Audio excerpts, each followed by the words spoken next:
Moreno, quero te agradecer muito, viu, por essa oportunidade, esse tempo aí que você está dedicando aqui pro meu canal, viu? Fui pesquisar um pouco da sua história e para mim é uma honra, viu, tá fazendo esse papo aí com você. Já te agradeço desde já. Lucas, é um baita prazer estar junto com você aí. Conheço a sua, a sua aventura, né, nesse ramo de comunicação, de procurar pessoas. E fiquei muito feliz quando você me convidou para a gente fazer esse bate-papo juntos, né? Eu gosto muito disso. Tenho certeza absoluta que será muito agradável, produtivo e talvez fique alguma coisa boa, né, para aqueles que nos assistirem, né? Com certeza, obrigado, Moreno. Eu queria que você falasse um pouquinho, Moreno, do seu início, né, lá no início da sua criação, como que você teve, né, o primeiro contato com o esporte, assim, não necessariamente com o vôlei, né, acredito que o vôlei veio depois na sua vida, então como que foi, assim, o primeiro contato que você teve com o esporte, onde foi, né, quem foi o responsável por isso? Então, eu nasci em Santo André, estou aqui até hoje, né? E meu pai foi embora muito cedo, ficamos eu e minha mãe. Minha mãe era uma telefonista da prefeitura e todo dia de manhã íamos para a creche, ela ia trabalhar para a creche. E foi assim até eu entrar numa escola muito famosa, né? A melhor escola aqui de Santo André desde os anos 50, Américo Brasilense. E quando eu entrei ali, saí daquela época do primário e fui para o ginásio, vamos dizer assim, né? Que seria hoje a quinta série, começaram as aulas de educação física. A diretora da escola disse assim: olha, esse magrelo aí, ele não tem para onde ir.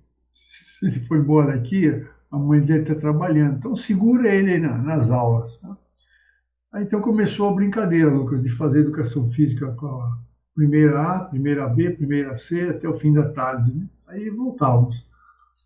Tive uma sorte de ter um professor muito bom, muito esportista, Paulo Rezende. Ele era um especialista em atletismo, mas incentivava todos os esportes, enfim. O Américo Brasileiro sempre foi um colégio muito forte aqui na região do ABC, sabe? A gente sempre disputou os campeonatos aqui, éramos sempre finalistas de quase todas as modalidades, né? Aí eu comecei praticando tudo que aparecia, de acordo com as temporadas das modalidades, mas logo em seguida eu já estava nos times, nas equipes de escola de atletismo, handebol, natação, basquete, vôlei, futebol, fazia tudo isso. E assim foi. Estou falando mais ou menos quando eu tinha 10 anos, 10 para 11 anos, né? E aí foi assim, brincando com os outros esportes. Aí eu acabei me afunilando aí para dois esportes, né? Aos 12 anos eu me afunilei para o futebol de salão. Eu fui goleiro de uma seleção paulista aqui e fui treinar voleibol no Clube Atlético Aramaçã, aqui em Santo André. Um bom treinador também. E aí eu fiquei naquela dúvida: o que eu vou fazer? Vou fazer isso, vou aqui. E naquela época eu também tocava violino. Aí ficou mais complicado ainda. Né? O que eu vou fazer? Futebol, voleibol, violino. O violino eu descartei rapidamente e fui treinar voleibol no 1º de Maio Futebol Clube. Aí encontrei uma segunda pessoa muito famosa, né? Lázaro Azevedo Pinto. Eu sempre cito Lázaro porque ele foi assim um treinador sensacional.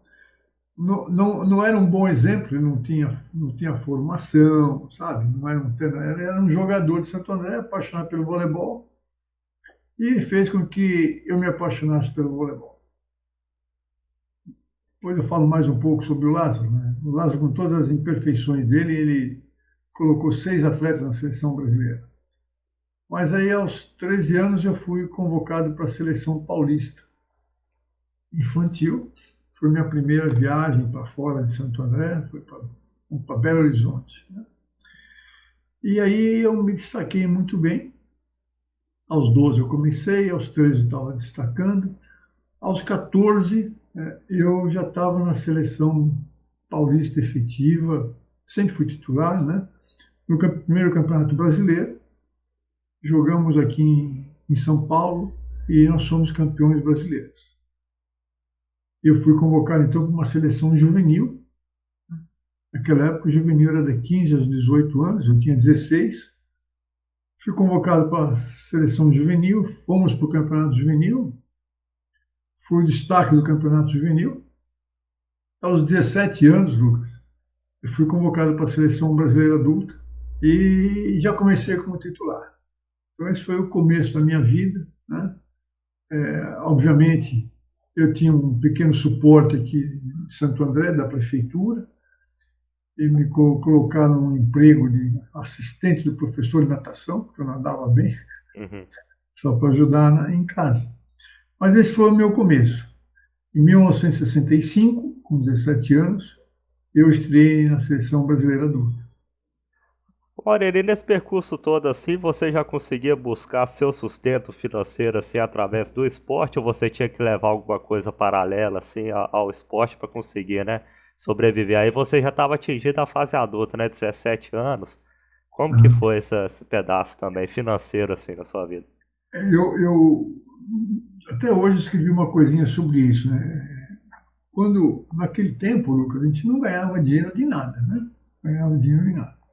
Nesse ano que eu fui para a seleção brasileira, adulta, eu jogava no Rand Sport Clube.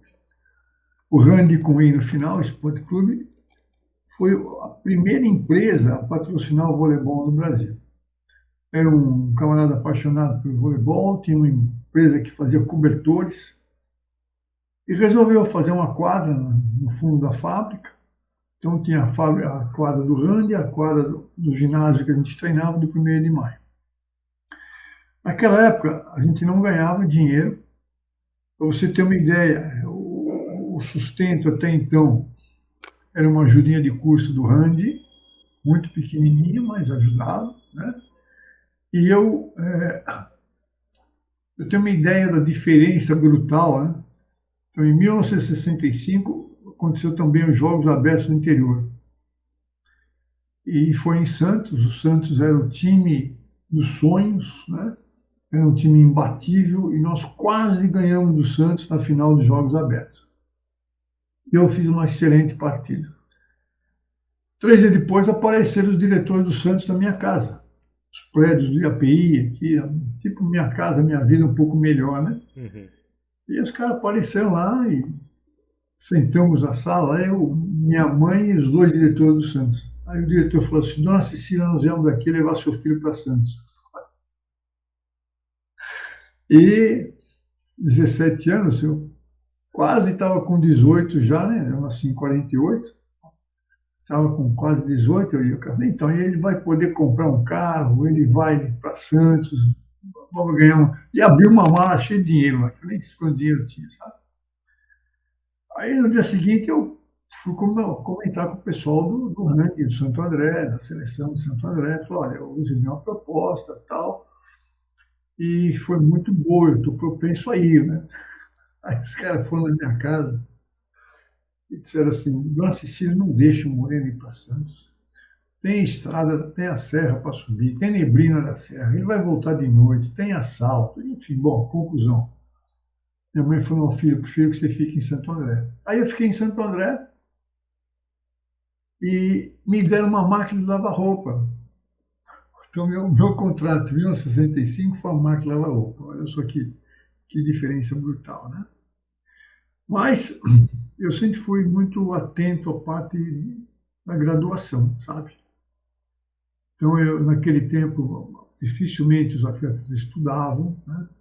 Eu sempre segui estudando, o estudo nunca atrapalhou minha carreira em nenhum momento, né? Nunca deixei de participar em algum campeonato por causa de escola, de universidade, enfim, né? Então, aos 18 anos, eu entrei na Universidade de São Paulo, fazer educação física, e aí eu já trabalhava um pouco mais, já pude ser um estagiário em algumas escolas, e assim foi. Quer dizer, eu costumo dizer que eu tenho uma vida esportiva, uma vida acadêmica e uma vida corporativa. Mas o início da minha vida foi essa, sempre com muita dedicação, sabe? Hoje eu uso essa palavra dedicação, né? Mas no meu tempo eu era um fominha mesmo, sabe? Eu treinava com infantil, esperava o tempo do treino do juvenil, ver se faltava alguém. Acabava o juvenil, eu também esperava se tivesse alguma brecha no adulto, eu também entrava, sabe? Então eu fui um cara muito fominha, muito apaixonado pelo voleibol. E o que que seus pais pensavam em relação a você seguir como carreira mesmo no esporte assim? Sempre foi tranquilo essa aceitação deles? A minha, a minha mãe nunca disse um não para mim, sabe? Sempre comprou meus primeiros tênis, minhas meias, meus calções de educação física, né? Não houve, não vou dizer, não houve nenhum incentivo, assim, sabe? Vai sim, vai ser bom, você vai. Eles talvez nem tivessem o entendimento do que significa o esporte na vida de um garoto, né? Uhum. Eu fui aquele garoto de rua, de nadar no riozinho, de ter estilingue, de jogar fubeca. Eu era bem rueiro mesmo, porque o bairro que eu morava era assim, né? Então eu nunca recebi um não. Então eu falei, é por aqui que eu vou, né?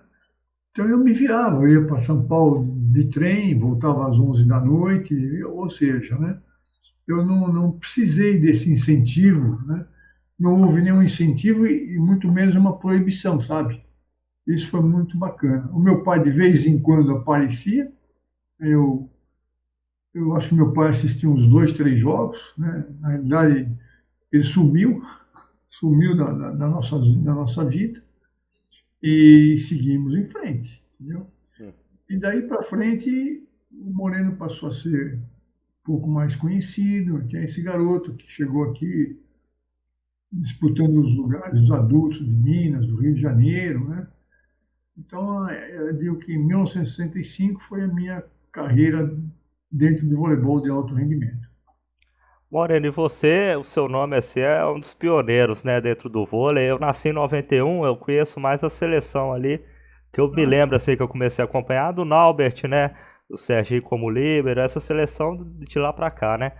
Lá no, atrás, o que que você acha assim que aconteceu pro vôlei ganhar tanta notoriedade assim como foi ganhando? É questão de mídia mesmo? É questão de patrocinador? O que que você acha que aconteceu? Foi um pouquinho depois da sua geração que o vôlei deu uma estourada assim para divulgação, não foi? foi. O voleibol brasileiro sempre teve excelentes atletas, sabe? Mas nós nunca tivemos um modelo, sabe? Os clubes nunca pagavam ninguém, as indústrias, os patrocínios falavam, não é só voleibol, né? Jamais as empresas, vamos dizer, o setor empresarial pensou em investir no esporte, né? Então, a gente tinha uma dificuldade muito grande, né, em criar uma força maior. Né? Nós sempre fomos líderes no campeonato, nos campeonatos sul-americanos. Né? Na América do Sul, a gente foi imbatível durante muitos anos. Né? E até hoje. Né? Hoje tem uma Argentina aí, mas. Então, o que acontecia? Nós tínhamos as nossas coisas, né? Quem estudava, estudava, quem trabalhava, como no meu caso, trabalhava um pouquinho, e as seleções se reuniam tipo assim, 45 dias antes de um campeonato importante, né? A gente jogava mais ou menos 20 a 25 jogos internacionais por ano. Hoje os caras jogam 90, 80, né? Uhum. Hoje os caras viajam de primeira classe, né? Você viajava de trem, viajava de ônibus, era uma outra realidade mesmo, sabe? Mas nada impedia que o voleibol brasileiro fosse crescendo aos poucos, sabe? O Brasil nunca, nunca oscilou, Lucas, entendeu? Eu te informando, depois você faz o que você quiser dos dados que eu vou te dando, né? Quando eu cheguei na seleção brasileira, a seleção brasileira era a 13ª do mundo. Então, a gente fala assim, oh, 13ª, que porcaria. Porcaria nada, porque nós, naquela época, acredito que 70, 80, 90 países já jogavam voleibol internacionalmente. Né? O voleibol nasceu nos Estados Unidos, há 100 anos atrás, vamos dizer assim. Né? Então, eu costumo dizer assim, olha, o voleibol veio de 66, de um 13º, né?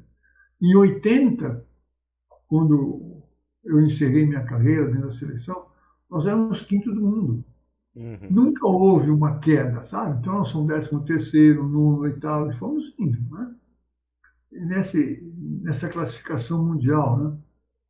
Nós sempre fomos medalhistas nos Jogos Pan-Americanos, naquela época, né? 3 medalhas de prata, uma medalha de bronze, né? Fui 2 vezes eleito Seleção das Américas. O que é a Seleção das Américas, né? É a seleção de voleibol de todo o continente pan-americano, né? Aí tem Estados Unidos, tem Canadá, tem Cuba, tem Brasil, tem Argentina.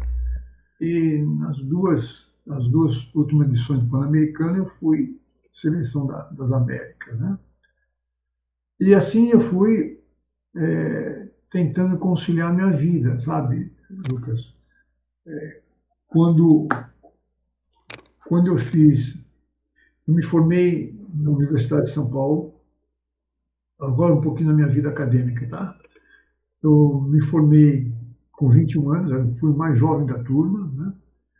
Naquela época, a gente pegava o trem aqui das 5h23 da manhã para estar às 7 da manhã no Ibirapuera, né? Descia na Estação da Luz, pegava um ônibus, enfim, né?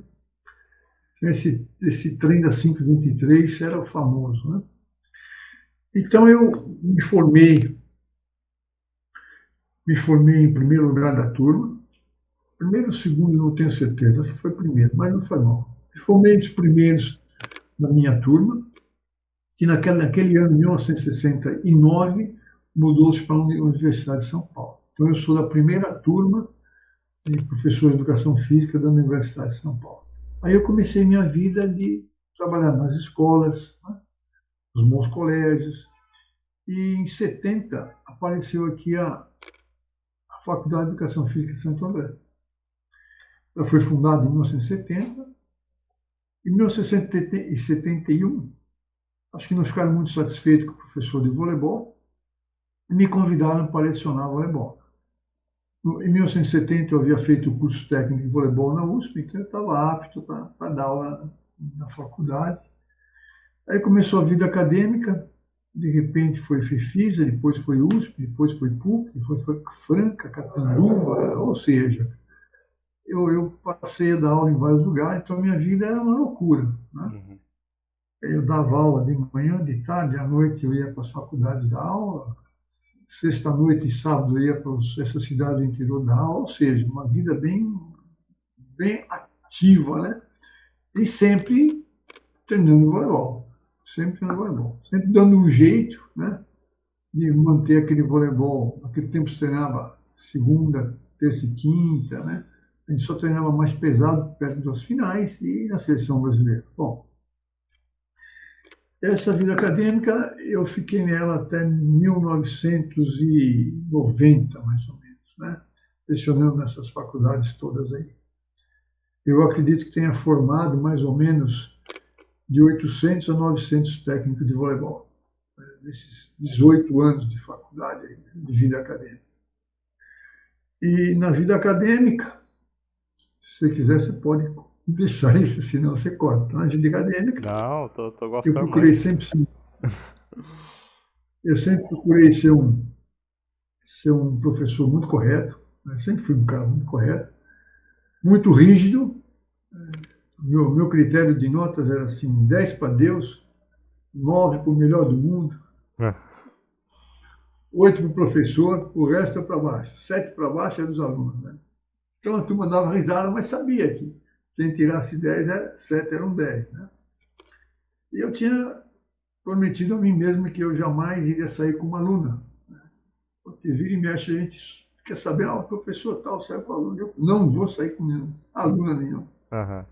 Aí eu resisti bravamente, 1 ano e meio. 1 ano e meio depois, me engracei com uma loirinha, a loirinha se engraçou comigo.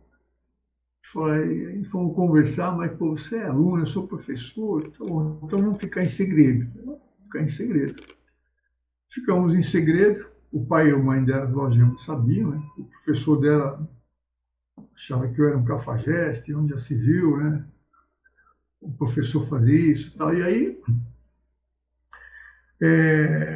depois que ela se formou, todo mundo, enfim, na formatura dançamos juntos e tal. Essa loirinha está comigo até hoje. Estamos casados, estamos juntos há 50 anos. Já temos 4 filhos. Meninas, temos 4 filhas, 2 meninos. Já temos 14 netos. Aqui em casa sempre foi um lar muito democrático, sabe? Quem treinava comia, quem não treinava não comia. Todo mundo resolveu treinar e deu certo. Todo mundo passou pelos esportes, todo mundo bem. Hoje a minha filha mais velha, de 42 anos, que é gêmea do Carlos Henrique, a Ana Laura hoje. A Ana hoje é técnica num clube em Virginia Beach, nos Estados Unidos. Tem um clube que administra 25 professores de voleibol. E o Carlos Henrique é um assistente coach na San Diego University, que é uma das 4 melhores equipes do voleibol feminino universitário. E ele é um assistente técnico do Kirali, o treinador da seleção norte-americana feminina. Então ele tem um prestígio muito grande, principalmente com os levantadores, como levantador. Foi um ótimo levantador, então eles têm uma especialidade em preparar levantadoras, né, no caso aí. E tem uma vida corporativa também, que teve uma época, com o falecimento do meu cunhado, e eu precisei dar um suporte na metalúrgica. Então, nas poucas horas que sobravam, eu corria para a metalúrgica para poder ajudar na administração da metalúrgica. Né? E assim foi minha vida até 1980. 80 eu parei o voleibol. Aí falei, o que eu vou fazer? Aí me convidaram para ser técnico da seleção brasileira de voleibol, logo depois da Olimpíada de Moscou. Aí eu fiquei ali alguns meses, e aí fui chamado para uma reunião na confederação para saber o que eu queria fazer. Falei, o que eu queria fazer depende de vocês. Né? Aí naquela época eu já tinha 2 filhos e o terceiro a caminho. Então a proposta que me fizeram não era uma proposta como hoje esses caras ganham merecidamente esses belos salários. Né? Uhum. Eu já tinha 3 filhos, já tinha uma vida estabilizada, 2 concursos no Estado, enfim, universidade. Então não valeria a pena eu trocar tudo isso, né? Para ir morar no Rio com a família, abrir mão desses empregos. Aí eu tinha um contrato de gaveta com um time da Itália. Então eu abri mão e fui para a Itália, que era um sonho. Eu recebi muitos convites durante a minha carreira, sabe? O primeiro veio da França, depois veio da Espanha, do Japão, Itália, várias vezes. Aí eu fui para a Itália, joguei um ano na Itália.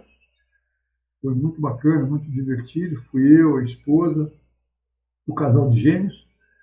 Aí voltei e comecei a me arrumar, me organizar na vida. E aí foi indo. Quando foi 1998, eu parei de dar aula, fui trabalhar como um consultor de RH. Consultor de RH, não naquela parte toda legal, né? Uhum. De benefícios, plano de transporte, essas coisas todas, plano de saúde, não. Eu fui para a área de gestão de pessoas, né? Programa de qualidade de vida, e todo mundo gostou. Você quer dar uma palestra, Moreno? Quero, vamos embora, dê uma palestra. Pô, daí em diante, Moreno virou palestrante. Né? Em 84, Moreno virou comentarista, que foi para a Olimpíada como comentador. Em 88, fui comentador também, né? Comentarista, desculpa. Comentarista. Commentator em inglês, eu me confundi aqui. Bom, e aí eu fui indo.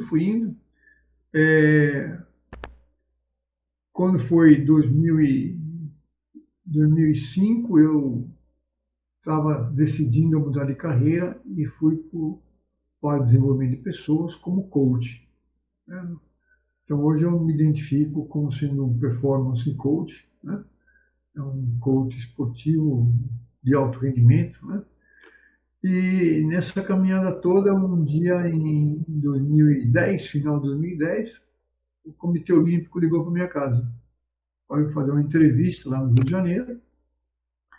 E lá fui eu, Lucas, de paletó, gravata, uma linha James Bond para impressionar a turma lá, né? Tal. Aí cheguei no Rio, fui no comitê, fui para a sala de entrevista, e a Soraya e a Marina me entrevistaram. A entrevista demorou 2 minutos. Ela falou, pode parar de falar. Eu falei, como pode falar? Eu falei, não, você é o cara, vai ficar aqui. Né? Todo mundo te conhece e fala, se você deixar escapar o Moreno, não vai achar igual. Foi o que falou depois, não é palavras minhas. Aí começou minha aventura no Kombi, como um coach, né? E não como um coach esportivo, eu comecei como um coach de carreira de atleta. Isso tem até hoje, esse programa. Estamos na vigência da 10ª turma. São atletas que estão parando de competir ou vão parar brevemente, então eles passam praticamente um ano com a gente, que chama-se carreira de atleta, aquela pós-carreira, sabe? Aham. Então lá no COB tinha o coach de carreira, o coach de liderança, o coach de negócio, o coach de desafio, etc. e tal, né? Em 2014, nós conseguimos fazer com que as pessoas entendessem que os responsáveis pelos resultados, né, não eram os atletas, que a maior responsabilidade eram os treinadores. Então aí nós fizemos uma mudança, demos seta e fomos para os treinadores, né? Eu consegui convencer as pessoas que os resultados, né, dependem do treinador, né? Obviamente, o protagonista é o atleta. Quem prepara o atleta? O treinador. E aí começou-se um trabalho muito interessante no COB, que perdura até hoje, né? E o que aconteceu? Houve uma mudança no sentido de começar a considerar o treinador brasileiro, como se fosse um CEO, como se fosse um organizador, né, de uma indústria, de uma empresa, né, aprendendo todas as competências necessárias à liderança, né, e dizendo a eles que o conhecimento específico do voleibol não sustentaria ninguém. Uhum. Isso não é assim lá fora, né? E começou a dar certo. O Pan-Americano de 2015, um terço das medalhas, né, vieram com a participação do coaching. Em 2016, a mesma coisa se repetiu. Aí eu continuo sendo coach dessas modalidades, né? Fui como coach esportivo no Pan-Americano em 15 e 19, os Jogos Olímpicos 16 e 20. Né? Estamos preparando agora para os Jogos Pan-Americanos desse ano. Né? Dentro do COB, eu já formei alguns coaches esportivos. Hoje tem um outro programa que vai ser iniciado recentemente, muito bacana, chamado Programa de Coaches Desenvolvedores. Tá? É um outro programa interessante também. Ou seja, eu me sinto muito orgulhoso de estar no Comitê Olímpico, sabe? Uhum. É uma casa muito gostosa de trabalhar. Você respira esporte desde que você sai daqui até chegar no Comitê Olímpico, né? Grandes profissionais, é a nata do esporte brasileiro. E para mim hoje está sendo muito, muito gostoso essa vida, né? Eu esse domingo fiz 75 anos. Estou rodado, Parabéns, né? parabéns atrasado. Estou rodado, mas me sinto muito bem fisicamente, me sinto mentalmente um jovem, porque eu lido com jovens, eu não posso chegar lá como velho, né? Vamos dizer que eu chego lá como idoso, né? Que o velho você joga fora, né? O idoso não, você vai dando uma chance para o idoso, né? Hoje eu tenho o privilégio de estar trabalhando, né, com as modalidades de atletismo, boxe, canoagem, judô, tiro com arco, né, tênis de mesa, ou seja, né, dentro dessas modalidades eu trabalho, por exemplo, com treinamento, com os treinadores e atletas, né, e é muito gostoso, porque cada um deles tem um perfil diferente, valores diferentes, né, Uhum. e a gente também vai aprendendo, né. Gosto muito de acompanhá-los, né. Para mim é uma alegria quando eu posso estar na lancha, na lagoa, vendo o treino da canoagem, quando eu posso estar do lado do rink, quando o boxe está treinando, gosto de estar na pista, ou seja, né, para mim isso é muito importante e eu vou tocando, né, eu vou Uhum. tocando a minha vida. Eu quero saber de você, o que que você acha agora da seleção atual, né, de vôlei? O que que você espera dela? E tem alguma qualidade ou defeito assim que você quer apontar aqui, que você percebe assim? Hoje o voleibol brasileiro, né, sem dúvida é referência mundial, né? Nós somos líderes aí desde as categorias menores, né, lá de baixo, infanto, juvenil, juvenil, sub-15, sub-19, nem sei se tem o sub-15, mas hoje o Brasil brilha, né? Nesses campeonatos de base, vamos chamá-los assim, né?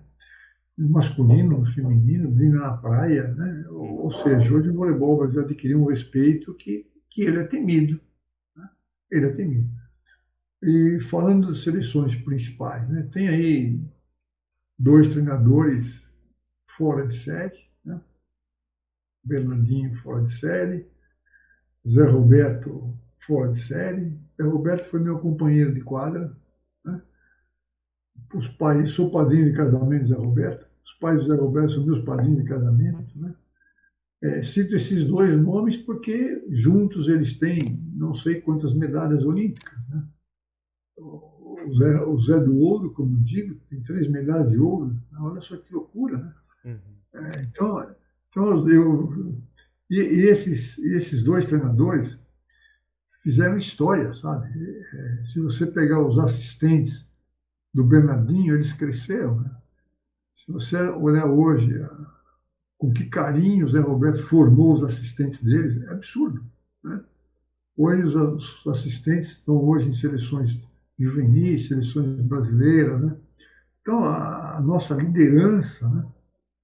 Sem tirar o prestígio, né? E o valor desses treinadores que passaram, né? Vamos dizer, da minha época de 80 até agora, né?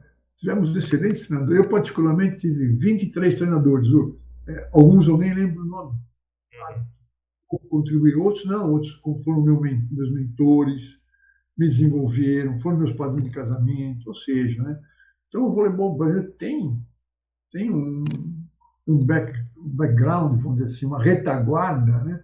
Muito boa, né? Antigamente você via uma equipe de voleibol, no meu tempo eram 12, o preparador físico e o treinador, às vezes o médico. Hoje não, hoje você tem aí uma equipe multidisciplinar, 11, 12 pessoas, né? Nutricionista, biomecânico, fisiologista, psicólogo, coach, tem um monte de canal de desempenho, tem muita coisa, né? Então, hoje em dia, esse pessoal hoje está num patamar absolutamente elevado, sabe? Os nossos treinadores estão num nível que não fica nada a desejar nesses outros países aí, né? Vira e mexe, você vê que um ou outro está sendo exportado, né? Os caras vêm buscar, os caras vêm buscar nossos treinadores aqui, né? Então, toda vez, respondendo diretamente à sua pergunta, né? Toda vez que o Brasil entrar numa competição, ele é um dos favoritos. Ele é um dos favoritos, né? Dificilmente aí a gente vê um time do Brasil não voltar com medalha, né, de alguma competição. Seja sul-americano, pan-americano, Jogos Olímpicos, Mundial, Liga, né? Você vê aí hoje uma evolução do voleibol absurda, né? E o voleibol brasileiro vem acompanhando, né? Talvez, talvez nós não tenhamos hoje, isso aqui é uma coisa muito interessante, até para elogiar o voleibol brasileiro de uma outra forma, né? Nós não temos hoje, né, essa linha de crescimento que os outros países têm, né?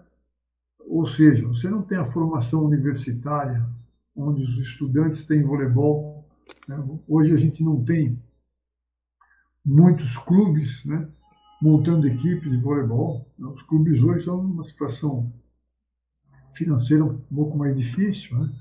Então, aqui em São Paulo se perdeu muito, né? Poucos clubes hoje têm condições de manter, vamos dizer assim, de proporcionar voleibol feminino e masculino, pré-mirim, mirim, infantil. Poucas. Então, a nossa alimentação ela ficou muito fragilizada a partir do momento que sumiu a educação física escolar. Isso aí é uma coisa que, de um retrocesso, né, político, administrativo, esportivo, como que educacional, muito grande, né? Porque eu fui formado com os valores do esporte, né, e que são inabaláveis. Então, hoje o voleibol brasileiro, além de tudo isso, ele consegue superar essa retroalimentação, sabe? E vira e mexe aparece. Você vê hoje quantas garotas novas estão jogando aí agora. O masculino, a mesma coisa, né? E a turma vem muito bem. Quer dizer, eu gosto muito, né? Eu tive entre aspas, um pai japonês. Eu morei 6 meses no Japão, Lucas, estudando voleibol. Tinha 24 anos. Eu era apaixonado por voleibol. Eu não queria parar minha vida de atleta. Eu queria conhecer voleibol. Nunca tinha jeito, né? Então, eu morei 6 meses no Japão, a convite da Confederação Japonesa de Voleibol, e girando o Japão inteiro, masculino, feminino, assistindo, filmando, conversando, e eu aprendi muito. E lá eu tive um colega, um amigo, um pai japonês chamado Yasutaka Matsudaira. Não sei se você já ouviu falar de Yasutaka Matsudaira. Eu pesquisando você que eu fui conhecer ele.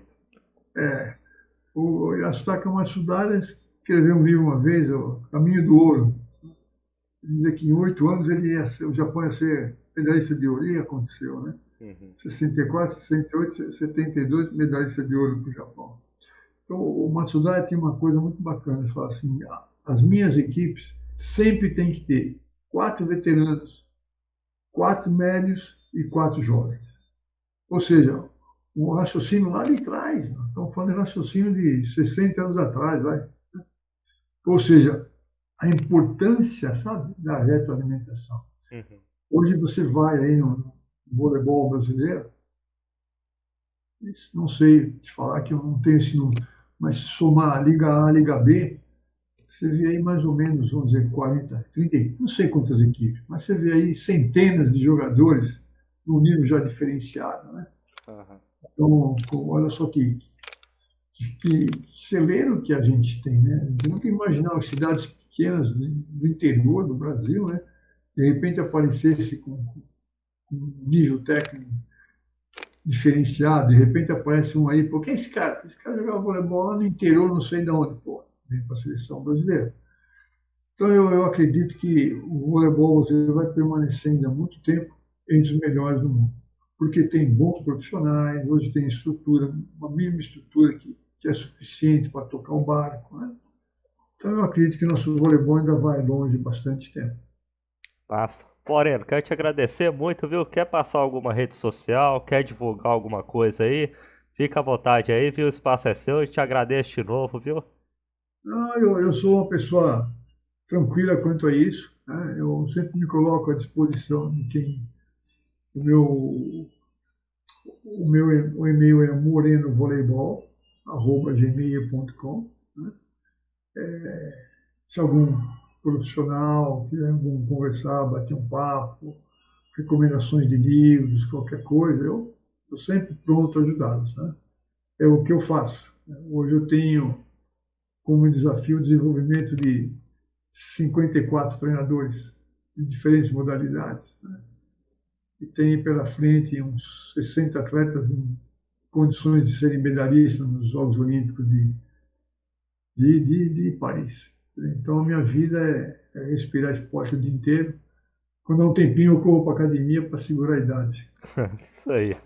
Obrigado, viu? Saúde pra você, sucesso aí pra sua família. Abraço, tá? Se precisar da gente, continue, tá bom?